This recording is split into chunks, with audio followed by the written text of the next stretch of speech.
দর্শক, একটি মর্মান্তিক দুঃখজনক ঘটনা ঘটেছে। এমন ঘটনা আমি কখনো শুনিনি, যেই আপনি শুনলে অবাক হবেন। একটি ঘরে 3টি লাশ পাওয়া গেছে।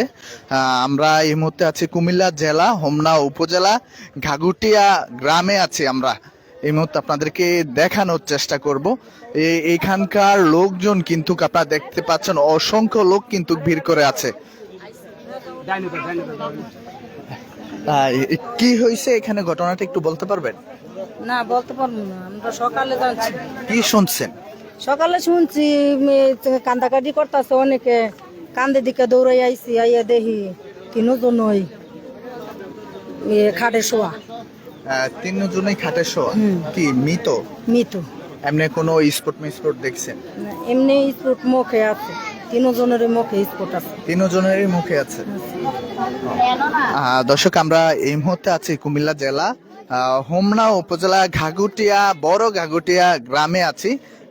এখানে আজ একটি মর্মান্তিক দুঃখজনক ঘটনা ঘটেছে।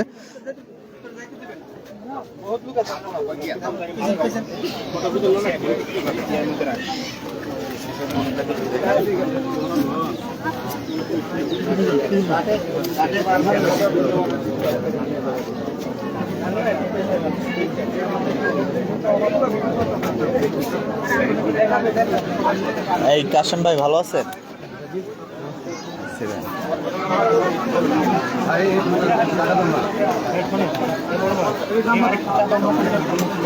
আমরা দেখতে পাচ্ছি যে আমাদের এসপি কুমিল্লা আক্তার ভাই সবাই রয়েছেন, ইসমাইল, যারা কুমিল্লা থেকে এসেছেন, এবং ভিতরে কিন্তু পিবিআইয়ের যে টিম সেখানে কিন্তু রয়েছে।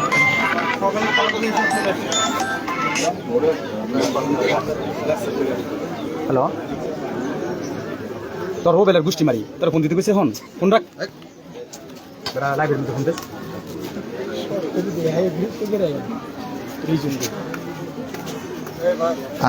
দর্শক, একটি মর্মান্তিক দুঃখজনক ঘটনা ঘটেছে। এই যে এই ঘরটিতে দেখতে পাচ্ছেন 3টি লাশ উদ্ধার করা হয়েছে, এবং এমন ঘটনা আমি কখনোই দেখিনি। 3টি লাশই গলা কাটা। আপনারা দেখতে পাচ্ছেন আইন শৃঙ্খলা বাহিনীরা কিন্তু এখানে এসে তদারকি করছেন, আপনারা দেখতে পাচ্ছেন।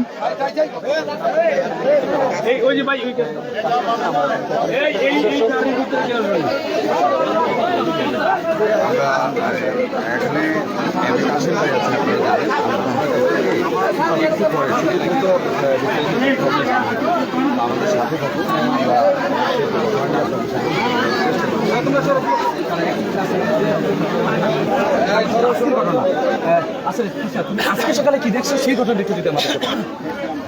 আজকে সকালে আমি দেখছি, যখন ঘুম থেকে উঠে আসছি তখন আমি দেখছি যে ওদের ওই পাশের দরজা খোলা ছিল আর এই পাশে জানালা খোলা ছিল। তখন আমি আমার কাকিরে ডাক দিচ্ছি, কিন্তু কাকি উত্তর নেয় নাই। আর আমি যখন জানালা দিয়ে উকি দিয়ে দেখছি, তখন দেখি যে আমার কাকার তো ভাই সমস্ত শরীর রক্তাক্ত, আমার বোনেরও আমার কাকিরও। তুমি কি দিয়ে দেখছো? জানালা দিয়ে? জানালা দিয়ে। আচ্ছা, তারপরে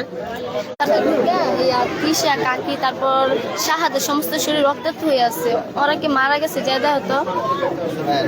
তারপরে আব্বু আসছে, তারপর আমার আম্মুরা, ওরা সবাই আসছে। তারপর আমি এতটুকু, আমি আর কিছু। ঠিক আছে, ধন্যবাদ। দর্শক, একটি মর্মান্তিক দুঃখজনক ঘটনা ঘটেছে। আমরা এই মুহূর্তে আছি কুমিল্লা জেলা হোমনা উপজেলা ঘাগুটিয়া গ্রামে আছি। আপনাদেরকে কি ঘটেছে আপনাদেরকে দেখানোর চেষ্টা করব, এবং কি ঘটেছে আমরা জানার একটু চেষ্টা করব। চাই একটু সাইড দিন তো। উনি কে? হ্যাঁ হ্যাঁ, আন্টি কি হয়েছে ঘটনাটা বলুন তো। ঘটনা কি আমি দেখছি, আমি তাই না মানে কি করবো।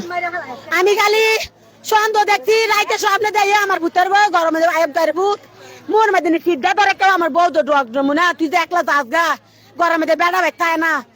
আমার মনে তো খালি বাইরম করে ভূত। আমি কি করতাম, ভূত দিচ্ছে বউরা রেন বউ যদি যাইতে আমি না কলম মিলে বউ না আমার কইছে আম্মা আপনি বাইতে কেন, আমি আইতেছি। আর বউ গেছে না, ভূতের ডা তুলে দিছি, গেছে গা মুখতে গেছে গা ডা, বউ লেছে বাইক কালকে বেলা বাইতেছি। আমার বগলে গেছে না, বাদান আমার সন্দেহ লাগছে কবে দই রই। আর যখন 20 দিন হয়ে গেছে খালি সন্দেহ ভূতে যাই ভালো গেছে। ভূত পুত্রা বউটা দিয়া যাচ্ছে, আমার নি ভাল লাগে না ভাই। ভূত আমার পুত্রা দিয়া যাচ্ছে, ঘরে ভাল লাগে না। করে না জানি হিন করে চোর জানি না জানি কোনো মানুষটা যায়নি, মনের খবর কম জানা। বড় একলা তাই আমার নাতিরে মু ধরবো ফিরদা বড় ধরবো আমার নাতিও শেষ করলে বউ শেষ করলে আমি না করছি গো আমি না করছি গো পরে আপনি কি দেখছেন? আমি বড় দেখছি না তো কোনো আমি স্বপ্নে না দেখছি স্বপ্নে দেখছি আমি স্বপ্নে দেখছি আমি তাই আরেক দেশে হুম না আমি এখন আজকে সকালে এখানে এসে আপনি কি দেখলেন? আমি কোনো দেই নাই আমি দেই নাই না এখনো ভিতরে ঢুকেন না? না না আমরা লাখে দেই না কোনো না আমার ভূতের বউ আমরা দেখছি না আপনার কি হয়? আমার মামার তো বই না মামতো বোন? আমার তো বই কি হয়েছে মূলত ঘটনায়? আমরা তো কিছু জানি না হে তো ফরি বেতা হ্যাঁ ফরি ওই রয়েছে আপনার ফরি ঠিক আছে এন আবার হতাই ফরি আছে মনে হয় না এটা আপনার ফরি ঠিক আছে না আপনার ফরির বুগুলো ওই থাকলে আমরা কইছিলাম হ্যাঁ থাকতো জামাই দেয় না জামাই কয় নই থাকবো এর লাগে না এনে রয়েছে অনেক জামাই বুঝুক জামাই এনে রাখছে ফরি আপনার ফরির কাছে আমরা কাছে থাকতো মানে জামাইয়ের কাছে রাখে